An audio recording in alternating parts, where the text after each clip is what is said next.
जय भीम साथियों, जय भीम संसार चैनल पर हमारे साथ में मौजूद हैं। जी मैम, शुभ नाम बताएंगे।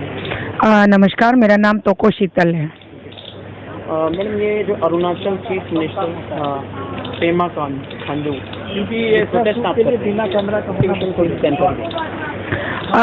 पेमा खांडू हमारे राज्य की मुख्यमंत्री का नाम है, लेकिन हमारा जो प्रोटेस्ट है ये उनके खिलाफ नहीं है। हमारा जो प्रोटेस्ट है ये करप्शन के खिलाफ है। उनके नेतृत्व में, उनके देख रेख में बहुत ही क्या कहे कि इतनी तेजी से करप्शन बढ़ रही है और करप्शन की चादर इतनी मोटी हो गई है। अब इसको रोकने की ज़रूरत है, इस पे नियंत्रण करना बहुत ही आवश्यक हो गया है। तो इसीलिए हम लोग अरुणाचल से कुछ आम जनता जो कि करप्शन से हम ऊब चुके हैं, हमें और नहीं चाहिए करप्शन, तो इसीलिए हम लोग अरुणाचल से पैदल यात्रा करते हुए दिल्ली तक आ पहुँचे हैं। मतलब करप्शन किस प्रकार का और क्या करप्शन है? करप्शन बोला जाए तो देखिए, हर एक विभाग में, हर एक डिपार्टमेंट में करप्शन है। चाहे वो बिजली का विभाग हो, शिक्षा का विभाग हो, चाहे वो पानी का विभाग हो, जल का विभाग हो, या फिर चाहे वो पब्लिक डिस्ट्रीब्यूशन सेक्टर का हो। कोई भी ऐसा विभाग नहीं है जहाँ पर घोटाले ना हुए हों। चाहे वो पर्यटन टूरिज्म का हो, बहुत सारे विभागों में सिर्फ और सिर्फ करप्शन है। सरकारी एंड गैर सरकारी दोनों की बात कर रहे हैं आप? जी। आज भारत का किस दृष्टिकोण से देखते हैं? देखिए, हमारे भारत को सुनहरा भारत के नाम से पूरे विश्व में जाना जाता है और हमने इतनी जिल्लतें सही है, इतनी जिल्लतें सही है। कई लोगों ने, बाहरी लोगों ने हम पे राज किया है। आज हमारे भारत को आज़ाद हुए 100 साल भी नहीं हुए, केवल 75 साल हमने देखे हैं। तो 75 साल में बहुत सारी बदलाव भी आ गई है। फिर भी आज के डेट में मैं ये कहूँगी, अंग्रेज तो छोड़कर चले गए देश को, लेकिन उन्होंने अपना एक छाप छोड़ के गया जिसे हम करप्शन के नाम से जानते हैं। ये अंग्रेज से कोई कम नहीं है। अंग्रेज पहले भी हमारा शोषण करते थे, तो आज जो है करप्शन जो है अंग्रेज का रोल अदा कर रहे हैं। आज करप्शन हमारा शोषण कर रहे हैं। तो इसीलिए इस सुनहरा भारत के अंदर इतनी सारी दिक्कतें हैं कि जिसके लिए हम भारतीय को एक साथ खड़े होना है, उठकर आना है, अपने घरों से निकल कर आना है और इस भ्रष्टाचारी नामक इस अंग्रेज से भी भयानक राक्षस से हमें लड़ना है और इसको खदेड़ के भगाना है। तो इसीलिए हर भारतीय का ये एक नैतिक जिम्मेदारी है कि आपकी आस पास चाहे किसी भी प्रकार की कोई भी तरीके से अगर कोई भ्रष्टाचारी हो रही है तो आप उसके खिलाफ अपनी आवाज़ बुलंद कीजिए, अपनी आवाज़ उठाइए। मैडम, अभी आपने कुछ दिन पहले भी यहाँ धरना प्रदर्शन किया था और जंतर मंतर पे किया था, तो फिर आप जंतर मंतर आ गए हैं। क्या पहले जब आपने जंतर मंतर धरना प्रदर्शन किया था, आपकी बातों को नहीं सुना गया सरकार ने, और जो आप ये मांग लेके आए, किससे आप मांग कर रहे हैं? करप्शन को किससे हटवाना चाहते हैं? देखिए, हमारी मांग बहुत सस्ती नहीं है, तो इसके लिए हमें शायद और भी कई दिनों तक हमें संघर्ष करनी पड़ेगी। अभी भी हम कर रहे हैं।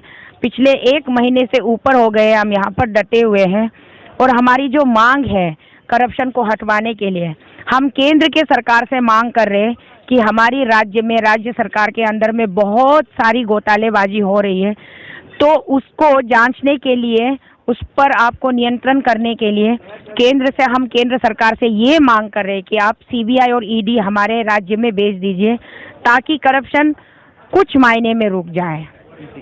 आपको इसके लिए आंदोलन की जरूरत पड़ी क्या? ये डायरेक्ट अपील नहीं कर सकते थे आप, लीगल अपील? और उसको क्या? देखिए, लीगल अपील बहुत सारे लोगों ने करके रखी हुई है राज्य से, और पिछले 10-10, 12-12 साल से जो मुकदमा जो है पेंडिंग पड़ा हुआ है, सुप्रीम कोर्ट में भी पेंडिंग है और बहुत सारे हाई कोर्ट्स में भी पेंडिंग है।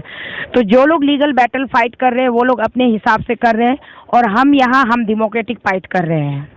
आप विजिलेंस टीम से हैं, थोड़ा सा इनको देंगे इसके बारे में, सोशल विजिलेंस टीम? जी हाँ, मैं सोशल विजिलेंस टीम की अध्यक्ष हूँ अपने राज्य में, और हमारा ये जो सोशल विजिलेंस टीम का जो संगठन का जो नारा है कि पूछता है अरुणाचल, हम पूछते हैं अरुणाचल के सरकार से, हम पूछते हैं अरुणाचल के प्रशासन से कि आप कितनी हद तक, कितना जिम्मेदारी पूर्वक आप अपनी जिम्मेदारियों को निभा रहे हो।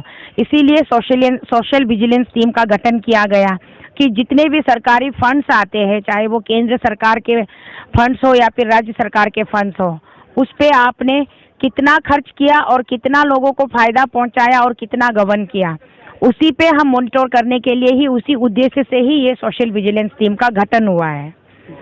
आप से एक सवाल थोड़ा सा मुद्दे से हटकर मैं करना चाहूँगा।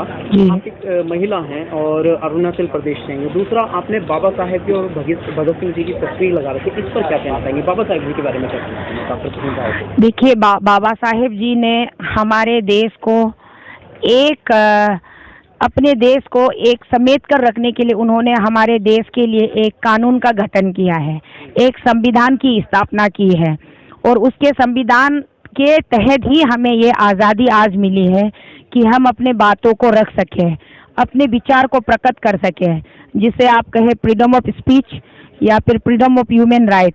तो इसीलिए हम बाबा साहेब जी के बहुत कदर करते हैं, उनकी आदर करते हैं, उनकी हम पूजा करते हैं कि बाबा साहेब जैसे नेत्री अगर आज के भारत में भी होता एक दो, तो भारत बहुत आगे ऊपर उठते हैं, बहुत उन्नति करता।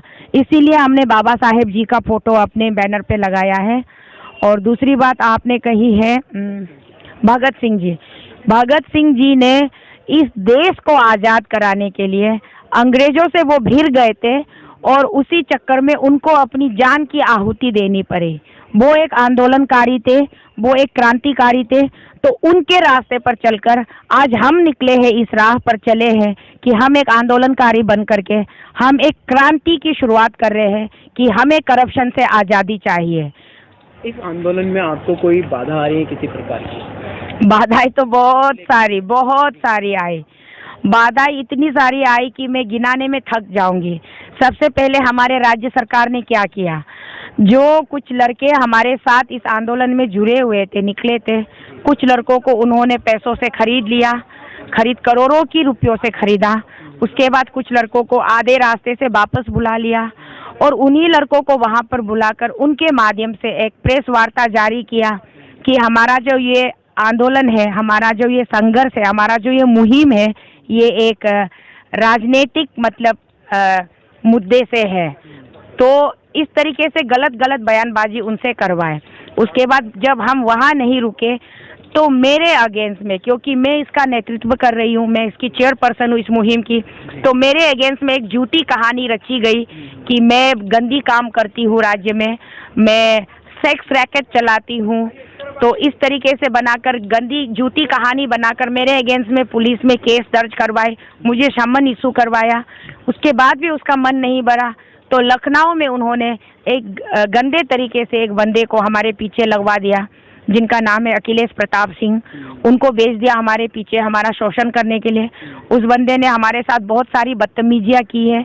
उन्होंने यहाँ ये तक कह डाला कि तुम लोग क्यों तिरंगा लेते हो, तुम लोग क्यों भारत का झंडा का इस्तेमाल कर रहे हो, तुम लोग अपने संस्था का कोई झंडा पकड़ो, तिरंगा क्यों तुम लोग इस्तेमाल कर रहे हो।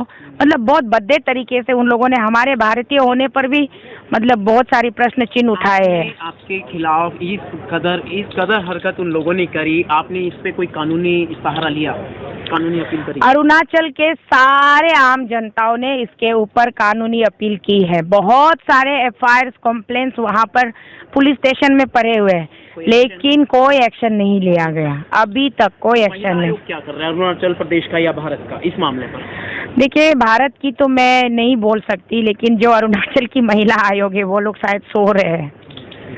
बहुत दुख है ये जानने के बाद में कि आपने इतना अच्छा काम किया, सामाजिक काम किया, और उसके बाद में एक महिला को शर्मसार किया जाता है। तो ये आज़ाद भारत की कहानी है, जबकि इन महिला ने अभी मंच जब शुरू किया था तो लिंग भेद की भी बात की थी। कोई लिंग भेद नहीं है, कोई जाति भेद नहीं है भारत में, और भारत के एक सेकुलर नेशन है, बहुत अच्छी, और आज़ादी के आर्टिकल 19 की इन्होंने बात कही है।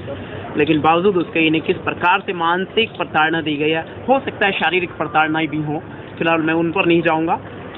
मैं उम्मीद करता हूँ जय भीम संसार पर दिखाए गए इस वीडियो को आप शेयर करेंगे। जय भीम, जय भारत, जय श्री राम। धन्यवाद।